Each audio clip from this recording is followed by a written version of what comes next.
In this class, we will learn about some of the important terms used in topographical maps.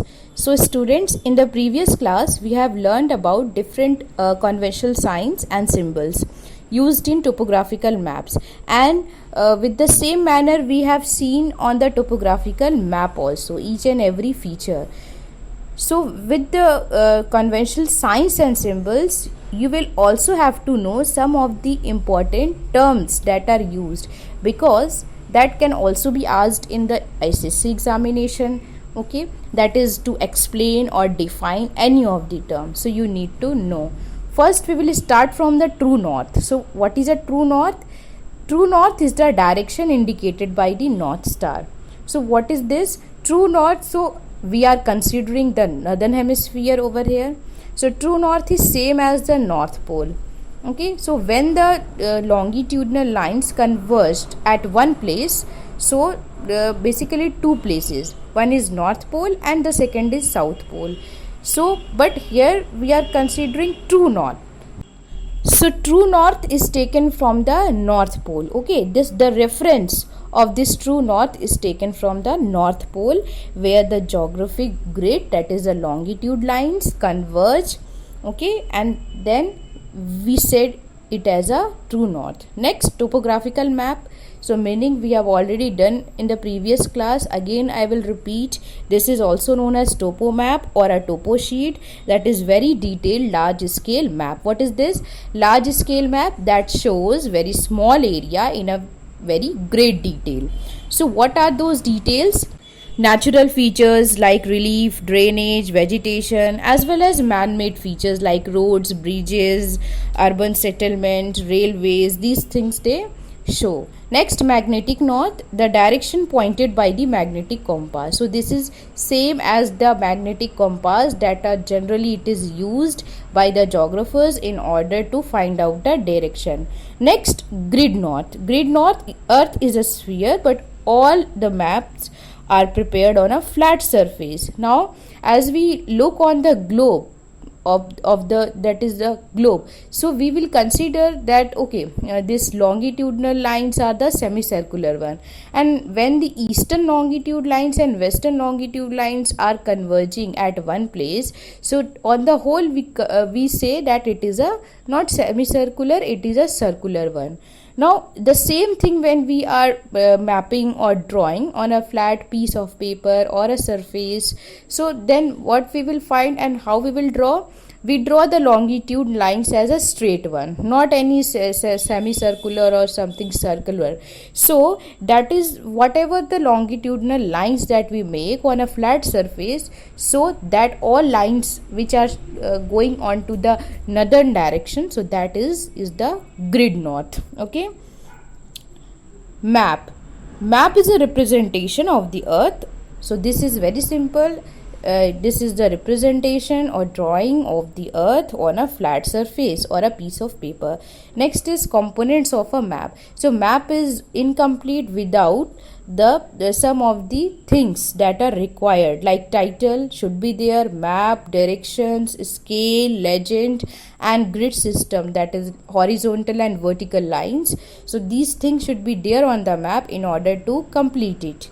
Next, contour. What are contours? Contours, symbols and signs, we have seen that it is generally brown lines. Okay, now what does it show? It shows some of the relief features that are on the earth surface, found on the earth surface. They are the imaginary lines that joining places having the same height above sea level. So whatever the relief features are there, that should be having some height. So all those features which are having the height, that means two extreme points of that feature is there, one is on the right and one is on the left. So those are having the same height, suppose 400 meter. One on the right side is also depicting 400 and the left side is also 400 meter. So when we join it, that is the one height that it is considered, and then accordingly by joining, the contour lines are drawn with a brown color. Okay, and the height is taken from above the sea level. That means from the sea level we take, that is floor of the sea level, we consider the height of any particular relief feature. What does it show? It shows the elevation of a land, that is height. Then steepness of a slope means if we are considering height, then obviously their steepness will also steep, how much the height will be, their depth will be there, then we will consider. Shape of land at various heights. So always the one relief feature will not be a circular one, oval, or the square one, rectangular one. Okay, the different shape of the land we will find with the help of contour line. So these things they show. Relief, it is the variation of elevation from one place to another. Now what is this? This means that it is the variation from the one place is there, and suppose their height is also there, so from the next place is there, and there also the height is there. That means suppose one feature you have seen, that is 400 meter, another it is 200, so it is showing the variations or changes in the height. So this is the relief. Next, contour interval. What is contour interval? This is the most common question that comes in ICSE examination, that they directly ask the question, what is the contour interval of a given map? Okay, so you will write the all the time you will write the same answer, that is the contour interval of a given map is 20 meters. Okay, why 20 meters is constant? Because every time the that is the interval between one line of contour with the second line of contour, because contour lines are that is the continuous lines. So one line is made, then the other line, then the third line, then the fourth. These are having the certain interval. It is showing the gapping in between. So that is always 20 meters. In topographical map also, on the below side where legends and every conventional signs everything are given, then you will see on that side only it is written contour interval is 20 meters. Okay, so contour interval is basically the difference between the two consecutive contour lines. So this is the contour interval. Next is vertical interval. So everything is having the horizontal, every two places one after the other having the horizontal difference also and the vertical also.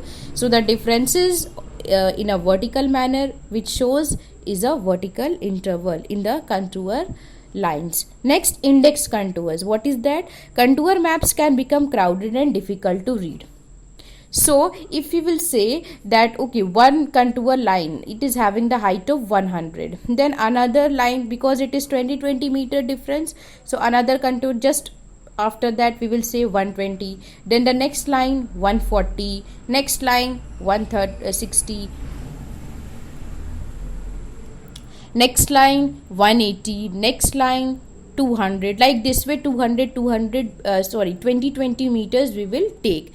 So what does it happen? So this we will take as a reference. Okay, so 20 meter difference is there, but if all things will be written on the topographical map, you see so many contour lines are there. So if the cartographer, those who prepare the maps, he or she will write on with the brown lines, or with the brown numberings will write on the map, so it will become very much crowded and the map will also not look very nice and it will look very dirty. So that is why these index numbers are used, index contours are used, so that for every 100 meter difference they will put a marking on the outside of the margin. Okay, nothing should be written on the inside.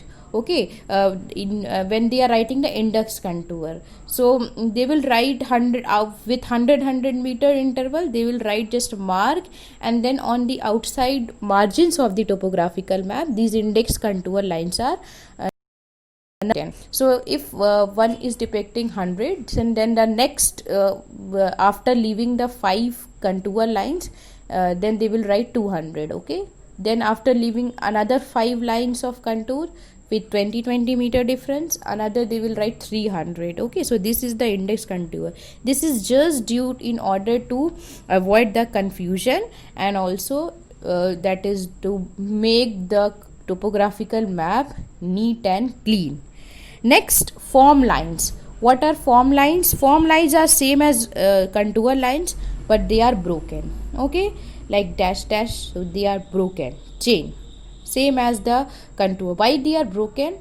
Because sometimes the all are not perfect. All cartographers, geographers are not perfect. So that is why if the terrain is very difficult to understand by them, so they because this is a terrain they have understood, but the height and everything, that was complicated or that was confusing. So so that is why they have made the broken chain of the contour lines, that is the form lines. Next, hatches. So hatches are same as contour lines, but what happens in hatches, these are the lines when it becomes thin and close to each other when any height of a feature is steep one, and then these lines become wider apart from each other, means gappings are clearly seen, so then the slope will be gentle. Okay, these are the